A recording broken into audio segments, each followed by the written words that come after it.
기도하심으로 표다 시작하겠습니다. 하나님 감사합니다. 오늘도 또 한 주를 시작하게 하시고 그 아침에 주의 말씀 앞에 엎드리게 하시니 감사합니다. 오늘도 하나님의 말씀으로 한 주를 살게 하시고 오늘과 한 주를 시작하는 날 특별히 많이 분주하고 또 부담스럽기도 하고 또 여러 두려움이 생기는 또 월요일이기도 합니다. 주님 이날 그 모든 환경과 모든 상황보다 크신 하나님을 보게 하시고 그 모든 어떤 이슈보다 우리의 마음과 생각이 주의 말씀에 집중되는 시간들이 되게 하여 주시옵소서. 감사합니다. 예수님의 이름으로 기도드립니다. 아멘. 네, 오늘 저희가 함께 살펴볼 말씀은 욥기 12장 13절에서 25절 말씀입니다. 우리 함께 읽겠습니다. 지혜와 권능이 하나님께 있고 계략과 명철도 그에게 속하였나니 그가 허르신즉 다시 세울 수 없고 사람을 가두신즉 놓아주지 못하니라. 그가 물을 막으신즉 곧 마르고 물을 보내신즉 곧 땅이 뒤집히나니 능력과 지혜가 그에게 있고 속은 자와 속이는 자가 다 그에게 속하였으므로 모사가 벌거벗겨 끌어가시며 재판장을 어리석은 자가 되게 하시며 왕들이 맨 것을 풀어 그들의 허리를 동이시며 제사장들을 벌거벗겨 끌어가시고 권력 있는 자를 넘어뜨리시며 충성된 사람들의 말을 물리치시며 늙은 자들의 판단을 빼앗으시며 귀인들에게 멸시를 쏟으시며 강한 자의 띠를 푸시며 어두운 가운데서 은밀한 것을 드러내시며 죽음의 그늘을 광명한 대로 나오게 하시며 민족들을 커지게도 하시고 다시 멸하기도 하시며 민족들을 널리 퍼지게도 하시고 다시 끌려가기도 하시며 만민의 우두머리들의 총명을 빼앗으시고 그들을 길 없는 거친들의 방황하게 하시며 빛 없이 캄캄한 데 더듬게 하시며 취한 사람같이 비틀거리게 하시느니라. 아멘. 오늘 본문은 이제 소발에 대한 소발의 변론에 대한 욥의 답변이죠. 근데 저희가 이제 그 주일 큐티는 저희가 그 자유롭게 개인으로 묵상하게 돼서 이제 오늘 같이 월요일 말씀이 주일 말씀과 좀 이렇게 연결되는 경우에는 주일 본문도 좀 같이 살펴봐야 될 것 같아요. 그래서 이제 어제 주일 본문과 연결되니까 욥의 지금 대답이 오늘이 어저께 주일 본문에 나왔고 1절부터 10절까지 오늘은 13절에서 25절까지 보기 때문에 13절에서 25절만 가지고는 이 전체를 설명할 수 없어서 우리 12절 이전에 있었던 그 앞절 말씀도 좀 같이 살펴볼게요. 우리 12장 1절 2절 한번 살펴볼 텐데 세 번역으로 한번 볼게요. 지혜로운 사람이라고 너희밖에 없는 것 같구나. 너희가 죽으면 지혜도 너희와 함께 사라질 것 같구나. 그러나 나도 너희만큼은 알고 있다. 내가 너희보다 못할 것이 없다. 너희가 한 말을 모를 사람이 어디 있겠느냐. 네, 이렇게 지금 욥의 소발에 대한 첫 번째 항변이 어떻게 시작되는지 뉘앙스가 느껴지시죠. 야, 너네만 잘났다. 너네만 세상에 아주 제일 똑똑한 사람이다. 그러나 너희만큼 나도 알고 있다. 너희 말을 모르는 사람들이 어디 있냐? 이렇게 시작하고 있는 거죠. 무슨 얘기하는지 다 알겠는데 무슨 그게 대단한 진리이냐? 엄청난 지혜인 채 말하고 있는 소발에 대한 말에 대한 반박이죠. 그리고 이제 12절까지는 하나님에 대한 지식의 보편성을 지적하면서, 그러니까 보편성, 너희가 하는 말은 다 알고 있다. 심지어 그것은 짐승도 알고 있다. 거기에다 대고 물어봐라.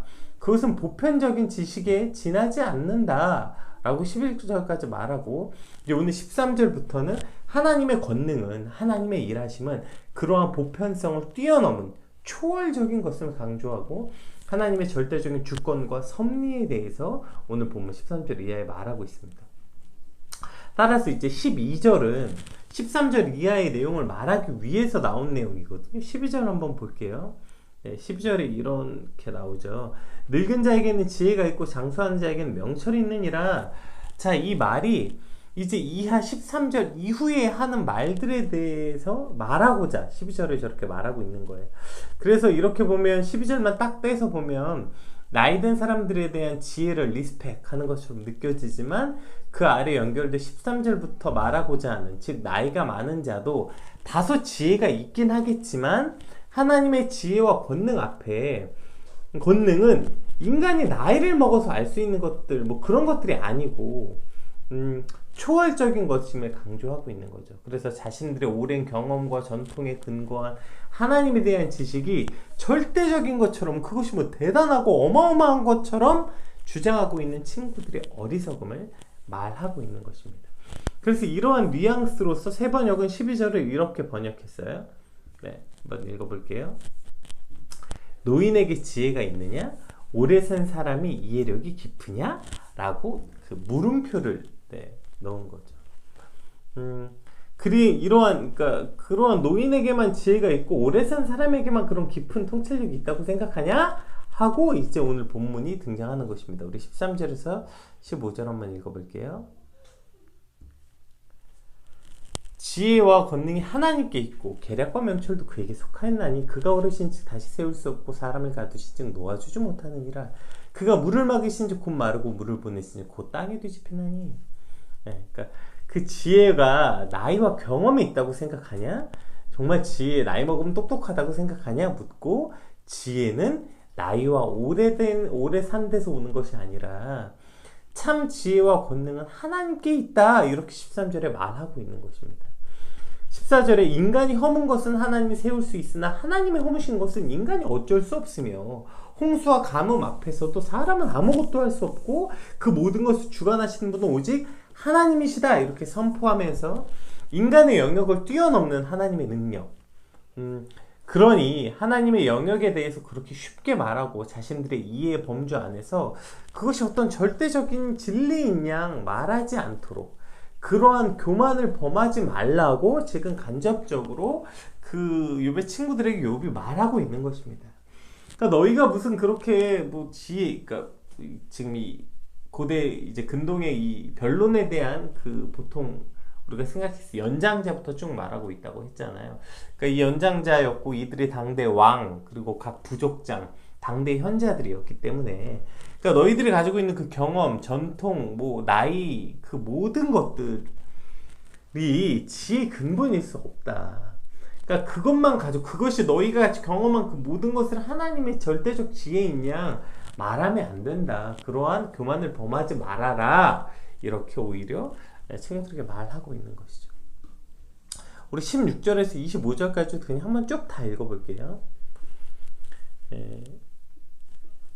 능력과 지혜가 그에게 있고 속은 자와 속이는 자가 다 그에게 속하였으므로 모사를 벌거벗겨 끌어가시며 재판장을 어리석은 자가 되게 하시며 왕들이 맨 것을 풀어 그들의 허리를 동이시며 제사장들을 벌거벗고 끌어가시고 권력 있는 자들을 넘어뜨리시며 충성된 사람들의 말을 물리치시며 늙은 자들의 판단을 빼앗으시며 귀인들에게 멸시를 쏟으시며 강한 자의 띠를 푸시며 어두운 가운데서 은밀한 것을 드러내시며 죽음의 그늘을 광명한 대로 나오게 하시며 민족들을 커지게도 하시고 다시 멸하기도 하시며 민족들을 널리 퍼지게도 하시고 다시 끌려가게도 하시며 만민을 우두머리들의 총명을 빼앗으시고 그들을 길없는 거친 들에서 방황하게 하시며 빛 없이 캄캄한 데를 더듬게 하시며 취한 사람같이 비틀거리게 하시느니라. 지금 이제 그것에 대한 예를 설명하는 거예요. 그러니까 지금 앞에 13절에서 15절, 자, 하나님의 초월성에 대해서 말하면서 그것에 대한 예를 16절부터 이제 들어서 말하고 있는데요. 우리가 지혜 있고 능력 있다 말하는 사람들의 대표들을 쭉 열거하는 거죠. 모사들을 벌거벗겨 끌어간다. 여기서 모사들은 계획을 세우는 자라는 뜻인데요. 이제 왕의 휘하에서 계획을 세우고 국정을 이끌어가는 이들, 그러니까 국가의 운명이나 국가의 장래를 예상하던 이들이었어요. 그러니까 당연히 이들이 지위가 높은 것은 물론이거니와 굉장히 똑똑하고 지혜로울 수밖에 없고 세상의 흐름, 국제 정서 뭐 이런 걸 전부 다 잘 읽어야 되는 사람들이었기 때문에 굉장히 지혜로운 사람들의 대표들이었죠. 모사들은. 뭐 재판장은 당연하죠. 누군가의 죄를 심판하는, 뭐 판결해야 되는 재판장 당연히 지혜로워야 되고, 왕은 물론이거니와 제사장들, 이 모든 이들을 세우시기도 멸하기도 하시는 분, 뭐 노인들의 그 총명을 빼앗고 나라와 민족을 흥하게도 하시고 망하게도 하시고 그렇게 똑똑하고 지혜롭게 여기다는 이들의 총명을 빼앗으시기도 하고 빛 없이 컴컴한 데를 더듬게도 하시는 분, 결국 이 모든 것을 하시는 분이 하나님께 있다. 이 모든 것의 주권이 하나님께 있다. 그러니까 왕이라서 능력 있고 힘 있고 똑똑한 것이 아니라, 노인이라고 해서 지혜로운 것이 아니라 그냥 그 망하게도 하고 흥하게도 하시는 게 하나님께 있다는 거예요. 그렇게 말하고 있는 것입니다. 그래서 똑똑하다고 말하는 모사들을 벌거벗겨 끌려도 가게 하시고 재판장을 어리석은 자가 되게 하고 또 왕이 매면 절대적인 것 같지만 그걸 풀이시는 분도 하나님이시고 이 모든 것 충성된 자들의 말을 물리치고 늙은 자들의 판단을 빼앗으시고 귀인들에게 멸시를 쏟으시기도 한다는 거예요. 강한 자의 띠를 푸시고 이 모든 어두운 가운데 은밀한 것을 드러내시고 죽음의 그늘을 광명한 대로 나오게도 하신다. 이 모든 우리가 생각했을 때 아니 내 상식과 보편성을 벗어나게 하신다. 그 보편성을 뛰어넘는 초월성을 가지고 일하고 계시는 분, 그분이 바로 하나님이다. 이렇게 지금 욥이 예를 들어서 말하고 있는 것이죠. 하나님의 절대 주권과 그 섭리 앞에는 인간이 이해할 수 없을 만큼의 모순된다는 것이 있고 그것이 오묘하다는 것에 대한 예를 설명하는 것이죠. 왜냐하면 욥의 친구들이 계속 말했던 게 뭡니까? 그들은 현세적인 인과응보, 그걸 가지고 섣부른 정죄와 비판을 계속 이어가고 있는 거 아닙니까? 그러나 욥은 그들에 대한 지적에 대해서 인간의 지혜를 초월한 하나님의 절대적 지혜와 오묘한 섭리를 말하고 있는 것입니다. 의인이 고난받고 악한 자도 형통할 수 있다는 현실을 그대로 인정하고 이 땅에서 복과 화를 받는 현세적 인과응보적 생각보다 훨씬 더 성숙하고 진리에 근접한 사고를 욥이 가지고 있음을 보여주고 있는 것이죠. 물론 욥 역시도 도대체 그러면 왜 그런 일이 일어나는가? 그러니까 그 현세적, 그러니까 의인이 고통당하기도 하고 죄인이 잘 먹고 잘 사는 것 같은지 그 이유에 대해서는 욥도 알 수 없지만 도대체 그것이 알 수 없어서 욥도 계속 지금 하나님께 묻고 있는 거 아닙니까? 그 이유는 알 수 없지만 그 일이 일어나고 그 일이 하나님 손에 있다. 최소한 이 절대 주권에 대한 생각은, 그것에 대한 믿음은 욥이 있는 거예요. 의인은 복을 받고 죄인은 벌을 받는다는 공식에 하나님의 섭리를 가둘 수 없다. 욥은 그렇게 말하고 있는 것이죠. 하나님은 그러한 단순한 도식을 넘어 일하고 계시고 그것에 대한 인식과 인정이 욥에게 있었기 때문에 지금 친구들의 믿음과 신앙보다 더 성숙한 모습, 그리고 그것이 더 진리에 가까운 모습임을 욥이 그러한 진리에 가까운 모습을 갖고 있음을 오늘 본문은 말하고 있는 것이죠. 오늘 우리 안에 일어나는 문제 역시 그와 같음을 본다면 우리는 감히 누군가의 일 혹은 우리 스스로에게 닥친 일에 대해서, 현상에 대해서 미리 속단하고 그 원인과 결과를 말할 수 없는 것입니다. 하나님은 그러한 원인과 결과로만 일하시는 분이 아니기 때문에, 그러한 원인과 결과에 가둘 수 있는 분도 아니기 때문에 알 수 없는 고난 혹은 알 수 없는 축복도 있다는 것이죠. 핵심은 그 이유는 나는 알 수 없고 하나님의 주권에 의해 일어나는 일이라는 것을 인정하고 그 주권 아래 순종하는 태도, 그것이 바로 우리가 취해야 될 태도. 그것이 내 인생에 일어나는 일뿐 아니라 다른 사람에게 일어나는 일 앞에서도 그 모든 주권이 하나님께 있기 때문에 우리의 경험, 생각, 상식, 보편성, 그것만 가지고 그 일을 판단할 수 없기에 우리가 늘 그 앞에 겸손할 수밖에 없다는 것입니다. 특별히 오늘 그 본문에는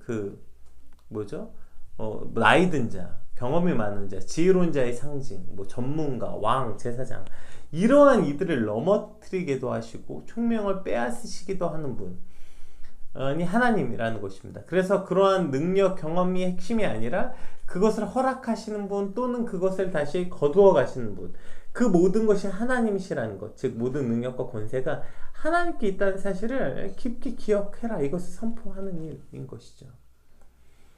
우리가 하나님이 하시는 일에 대해서 얼마나 알 수 있겠습니까? 내 지혜, 내 경험, 내 신앙, 내 판단, 이것으로 해석이 가능한 일이 과연 얼마나 있겠냐고요. 그런데 마치 우리가 대부분을 해석할 수 있고 일부분을 해석할 수 없다는 교만함에 빠져 있는 거예요. 그런데 욥은 이것을 지금 어떻게 말하고 있어요? 거꾸로 말하고 있는 거예요. 이러한 보편성이 뭐예요? 우리가 이해하고 우리가 상식적으로 받아들일 수 있고 우리의 지혜와 경험과 어떠한 신앙과 이 모든 것으로 이해할 수 있는 부분이 지극히 일부분이고 대부분은 이해할 수 없다는 거예요. 다만 그 대부분은 이해할 수 없지만 그것이 하나님이 하신 일이라는 것은 확실히 알 수 있다는 거죠.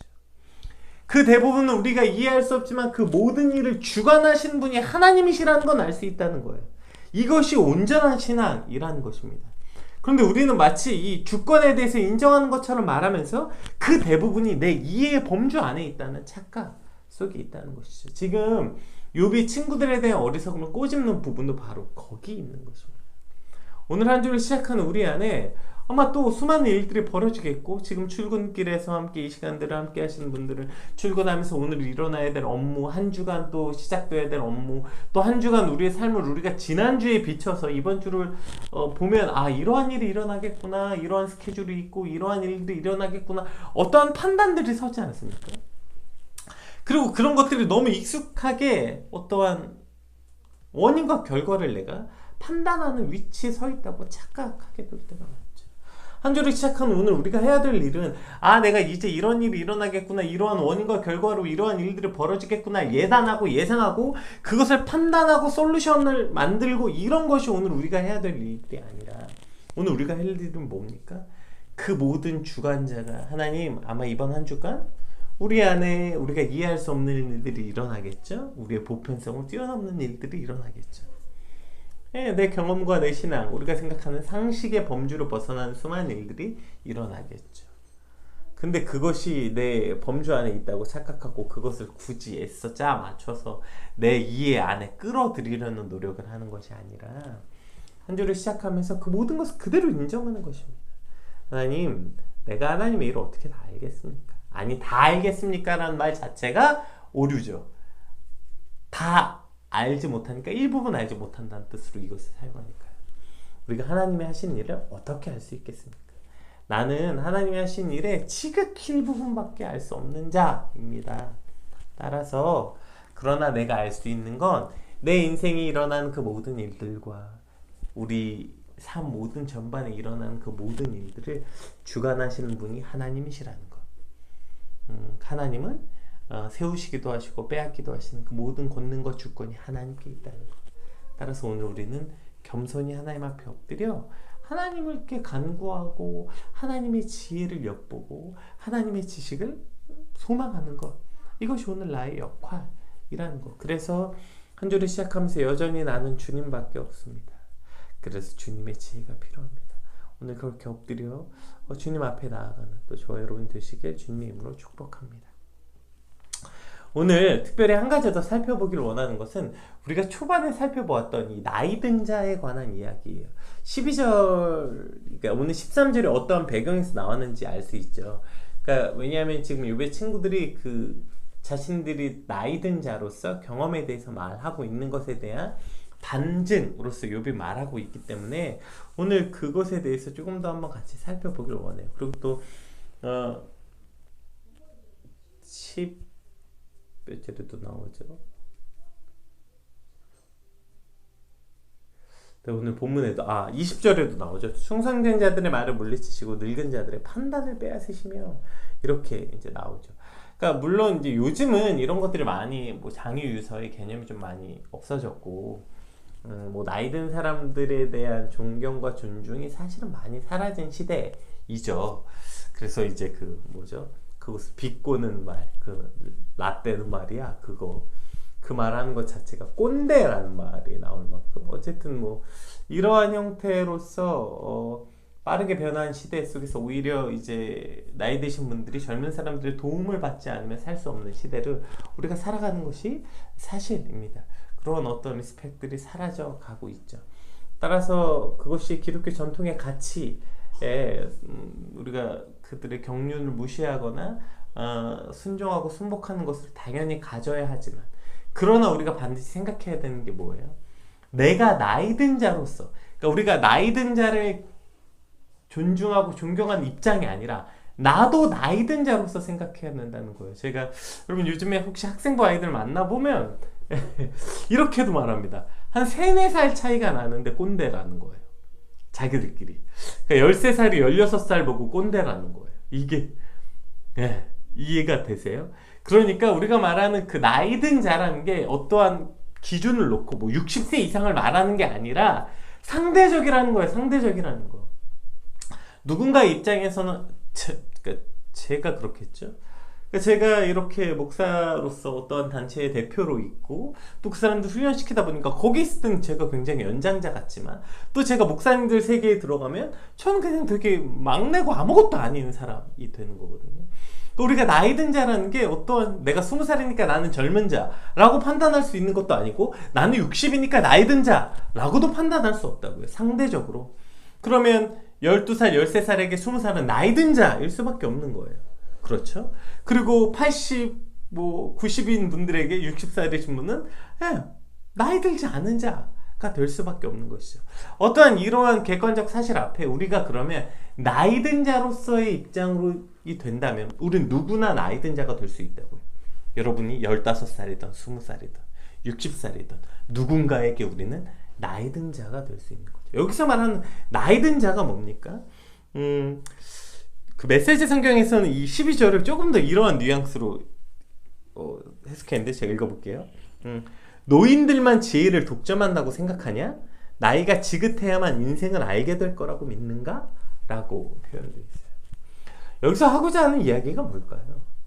결국에 우리가 어느 순간 나이 든 자로서의 삶을 살아갈 수밖에 없다는 거예요. 그렇게 나이가 들고 경험이 쌓이면 내가 아는 지식과 지혜와 지식으로 누군가를 판단하고 가르치려는 모습을 지적하고 있는 것이죠.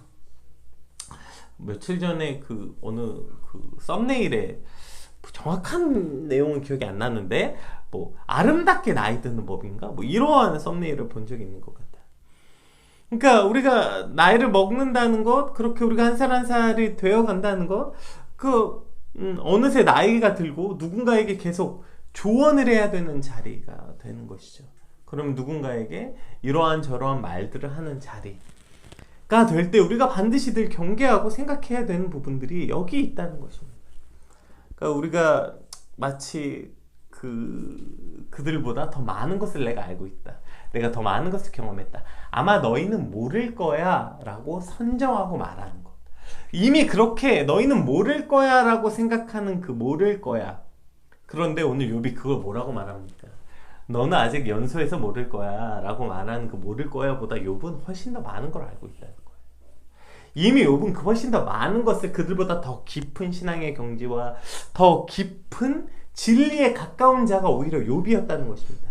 그런데 지금 엘리바스부터 이들 말하는 욥 너가 몰라서 그래 라는 어떤 욥이 연소하고 잘 모를 거라는 어떠한 그들의 태도, 그것이 바로 나이 든 자들의 교만함이라는 것입니다.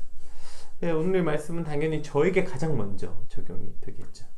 특히 말씀을 전하고 말해야 되는 목사들 혹은 이러한 사역자들은 더더욱 경계해야 되는 것이죠. 왜냐하면 누군가에게 자꾸 조언을 해야 되고 뭔가를 가르쳐야 되는 입장에 서 있을 때 그것을 말할 때 이러한 태도, 그러니까 그것이 당연히 주어진 책무이니까 당연히 그 나이든 자로서 젊은 자들을 온전한 길로 이끌고 조언해주는 카운셀링의 역할들을 하는 것들이 물론 아주 좋은 일입니다. 하지만 그만큼 두렵고 떨림으로 그 일들을 감당해야 하고 거기에 반드시 포함되어야 되는 두 가지 개념이 뭡니까? 첫 번째, 그들이 모를 거라고 산정하지 말라는 거예요.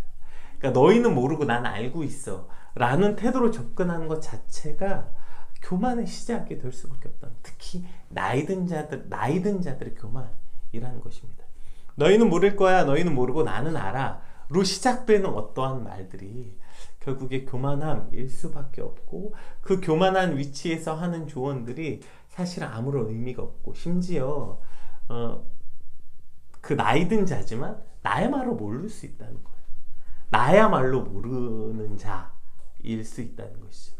여기서부터 출발할 때 우리는 부끄러움을 당하지 않을 수 있게 되고 그리고 그 나이 든 자로서 더욱더 지혜와 경험 있는 자로서 존중받는 자리로 갈 수 있게 되는 것이죠. 오히려 내가 나이 있다고 내가 경험이 있다고 누군가에게 그렇게 말하는 것 자체가 오히려 우리 스스로를 깎아내리고 존중받지 못하는 자리로 이끌어 간다는 사실입니다. 따라서 그 나이가 든다는 것, 아까 말했듯이 이것은 상대적일 수밖에 없고 우리는 모두 나이 든 자일 수밖에 없습니다. 누군가에게. 따라서 나이 든 자로서 누군가에게 그들을 대할 때 너는 모르고 나는 알아가 아니라 나야말로 모를 수 있어. 그러나 나야말로 잘 모를 수 있지만 그러나 내 생각은 뭐 내가 경험한 것은 이래. 이것이 너에게 도움이 되었으면 좋겠어. 정도의 자세로 누군가하고 말하고 대화할 때 진짜 나이 든 자로서의 경륜과 경험을 갖게 되지 않겠습니까? 또 여기 이것보다 훨씬 더 중요한 핵심은 뭐예요? 나이 든 자로서의 경륜과 경험은 뭘까요?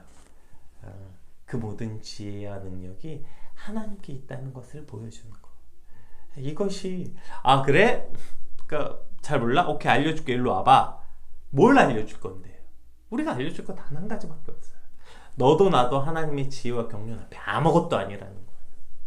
너와 나와 산 날이 무슨 2, 30년 차이 날지라도 하나님의 지혜와 경륜 앞에 그것은 1초 찰나와 같은 순간이기 때문에 너와 나는 사실 하나님 앞에 아무런 수준 차이가 나지 않는, 오니 수준 차이가 나지 않고 오히려 너가 나보다 훨씬 나을 수도 있는 사람이기에 우리가 그들 앞에서 해야 되는 건 뭡니까? 하나님의 지혜에 귀 기울이고 하나님의 지혜와 주권 앞에 머리 숙이는 법을 함께 배우는 것. 이것이 바로 핵심인 것이죠. 우리가 누군가를 조언하고 누군가를 가르칠 때 가장 먼저 기본이 되어야 하는 것. 내 경험과 내 지식과 내 지혜로 마치 하나님의 섭리와 하나님의 일하심을 재단하고 말하는 것이 아니라 우리가 오늘 말했던 것처럼 알 수 없다 나도. 그러나 하나님의 지식과 지혜와 주권 앞에 엎드리자. 이것이 우리가 할 수 있는 가장 큰 조언이 아니겠습니까? 지혜와 지식의 근본이 내게 있지 않고 내 경험에 있지 않고 내 지혜에 있지 않고 그것이 하나님께 있음을 말하는 것. 그 지혜와 지식이 하나님께 있으니까 하나님께 가서 듣자. 그 하나님께 같이 엎드리자. 그 하나님께 같이 나아가는 길을 제시하는 것. 이것이 진짜 지혜의 길, 이거 나이 든 자들이 해야 되는 역할이라는 것입니다. 오늘 말씀을 통해서 이 욥이 지금 말하고자 하는 것, 그 모든 일에 대해서 우리가 알 수 없고 그것은 다만 우리가 알 수 있는 건 딱 한 가지. 그 모든 것이 하나님의 주권 아래에 있다는 것. 하나님 모든 것을 주관하신다는 것. 그리고 그분이 내 생각보다 훨씬 더 크고 위대하시다는 것. 그냥 우리가 이것을 우리 스스로에게도 인정하고 우리 스스로에게도 엎드려. 그래서 나는 하나님이 필요합니다. 나아가는 것뿐 아니라 우리가 누군가의 조언자로 섰을 때, 누군가의 나이 든 자, 누군가에게 지혜자, 가르치는 자 입장에 섰을 때도 마찬가지라는 것입니다. 주님 앞에 겸손하게 주의 주권 앞에 엎드리는 법을 배우는 오늘이 아침이 되시길 주님의 이름으로 축복합니다. 우리 받은 말씀 놓고 하나님, 우리가 한 주를 이렇게 살기를 소망합니다. 우리가 하나님의 일을 과연 얼마나 알겠습니까? 주의 일을 알고자 애쓰는 게 아니라 순종하고 순복하고자 애쓰는 삶을 살게 하시고, 누군가에게 나이 든 자로서 우리가 겸손하고 그들과 함께 배우고자 하는 하나님의 지혜를 같이 귀 기울이는 자로서 함께 그렇게 살아가는 삶이 되게 하여 주시옵소서. 우리 같이 받은 말씀 놓고 기도하고 또 여러분 각자 말씀 묵상하는 시간 갖겠습니다. 기도하겠습니다.